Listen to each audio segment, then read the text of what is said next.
Bubbles. Great fun on the way up, but when they fall back to earth it can get messy.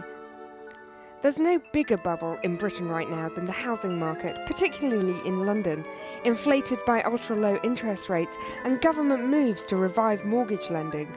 Tomorrow, we'll see the Bank of England begin a task that's never successfully been achieved in this country: deflating a housing bubble without a nasty pop.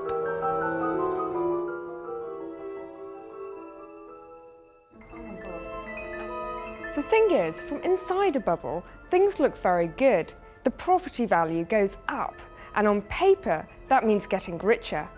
So why does the bank want to end this bubble?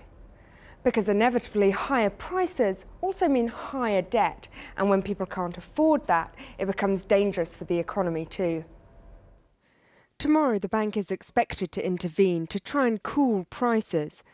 It could make lenders check whether people can afford their loans, even if mortgage rates are perhaps as high as 10%, or limit mortgage lending to no more than 4 or 5 times a borrower's income. In London, that would mean 1 in 5 people won't get the mortgage they want. Or even, it could make banks hold more capital against the loan, which will make it more expensive. Let's take it out. Ooh. One of my jobs as a bubbleologist is to gain some control over what are actually quite mischievous, uncontrollable things. The reality is the bubble bursting business is nakedly political. The previous governor, Lord King, didn't want these powers, fearing that the bank would be seen as picking and choosing who can and cannot buy a house. Mark Carney, today's governor, apparently has no such concerns. The problem is that the bank is trying to tighten the mortgage market just at a time when they're also considering raising interest rates. The dilemma will be how these two decisions interact. It could have a big impact on people like Val Steadman. She has a £140,000 interest-only mortgage on her Woking home. She wants to start paying that off, but that will mean a big jump in her monthly outgoings. Tougher rules in the mortgage market could be a problem for her, especially if interest rates go up too. I'm going to have to suck it up, because if I stay on variable, what I'm on now, it's just going to keep going up, and I don't know where I'm going to be.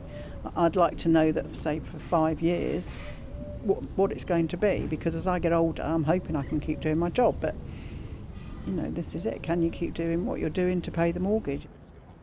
Economists worry that any action tomorrow by the bank could trap hundreds of thousands of people, making them prisoners of their own mortgages.